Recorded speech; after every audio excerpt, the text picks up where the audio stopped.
और महालक्ष्मी सेल्स आपके लिए तैयार है लेटेस्ट कंज्यूमर अप्लायंसेस के साथ। Branded air conditioners, best brands, best offers के साथ आपके लिए अवेलेबल है महालक्ष्मी सेल्स में। एयर कूलर्स जो आपके पूरे घर में ठंडी हवा से आपके दिन को और खुशनुमा बनाए। Single door refrigerator, double door refrigerators, inverter battery, deep freezers, visi cooler, LED televisions, semi and fully automatic washing machines, water purifier, RO plus UV, आटा चक्की, water dispensers, water coolers, mini refrigerators, सभी appliances best brands के best offers के साथ आपके लिए available है Mahalaxmi sales में। डोंबिवली येथे शास्त्रीनगर रुग्णालयात डॉक्टर आणि नर्सला मारहाण झाल्याची घटना ताजी असतानाच कल्याण पूर्वेतील नामांकित भानुज्योत रुग्णालयात डॉक्टरला मारहाण केल्याची घटना समोर आली आहे।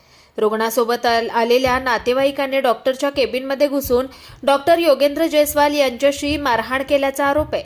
या घटनेमुळे डॉक्टरांच्या सुरक्षेचा प्रश्न पुन्हा एकदा ऐरणीवर आलाय। मिळालेल्या माहितीनुसार एक रुग्ण आपल्या नातेवाईकासोबत उपचारासाठी भानुज्योत रुग्णालयात आला होता। डॉक्टर योगेंद्र जयस्वाल हे रुग्णाला त्याच्या आजाराबाबत तसेच उपचारासंदर्भात समजावून सांगत असताना रुग्णासोबत आलेला नातेवाईक संतापला आणि डॉक्टरांशी वाद घालू लागला। परिस्थिती चिघळत असल्याचं पाहून रुग्णाने आपल्या नातेवाईकाला डॉक्टरच्या केबिनमधून बाहेर काढलं। मात्र काही वेळाने तो पुन्हा डॉक्टरांच्या केबिनमध्ये आला आणि डॉक्टर योगेंद्र जयस्वाल यांना मारहाण करण्यास सुरुवात केली।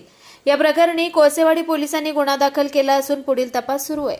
कुणाल म्हात्रे, स्वानंद मीडिया, डोंबिवली। ताज्या घडामोडींसाठी स्वानंद न्यूजला सबस्क्राइब करा आणि बेल आयकॉनवर क्लिक करा।